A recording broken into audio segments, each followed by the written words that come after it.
Hi అండి, అందరికీ నమస్కారం. Welcome to Vijayalakshmi cooking and logs. ఈరోజు అయితే సబ్బాక్ కర్రీ చేయబోతున్నాను. చాలా అంటే చాలా బాగుంటుంది.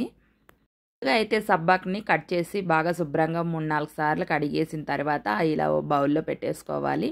ఇక చూడండి, గ్యాస్ ఆన్ చేసుకొని ఒక కడాయి పెట్టేసుకొని ఆయిల్ వేసుకొని ఇక ఆనియన్స్ కాస్త ఎక్కువగా వేసుకోవాలి. వేసుకుంటే చాలా బాగుంటుందన్నమాట ఈ సబ్బాక్ తాలింపు అయితే.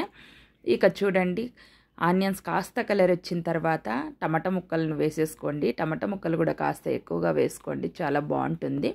ఇక చిటికెడు పసుపు వేసేసుకొని తగినంత సాల్ట్ వేసేసుకోవాలి. అలాగే కారం ఎక్కువ తినే వాళ్ళైతే కాస్త ఎక్కువగా వేసుకోండి, తక్కువ తినే వాళ్ళైతే తక్కువగా వేసుకోండి. ఇక కారపొడి అయితే తగినంత వేసేసుకోవాలి. నేనైతే ఓ 2 టేబుల్ స్పూన్లు వేసుకున్నా ఇక్కడ. ఇక కొన్ని నీళ్ళు పోసుకొని ఒకసారి బాగా కలిపేసుకోండి. ఇక శుభ్రంగా కడిగి పెట్టుకున్న సబ్బాక్నైతే వేసేసుకోవాలి. చూడండి, ఇక సబ్బాక్స్ అంతా పెట్టేసాం కదా. ఇక మూత మూసి ఒక 10 నిమిషాల పాటు బాగా మగ్గనివ్వాలి.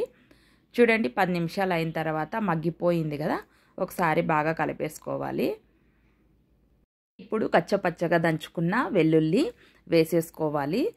ఇక కర్రీ అయితే మనకి రెడీ అయిపోయిందనమాట. చాలా అంటే చాలా బాగుంటుంది. చపాతీలోకైనా, రోటీలోకైనా, రైస్లోకైనా. లైక్ చేయండి, షేర్ చేయండి.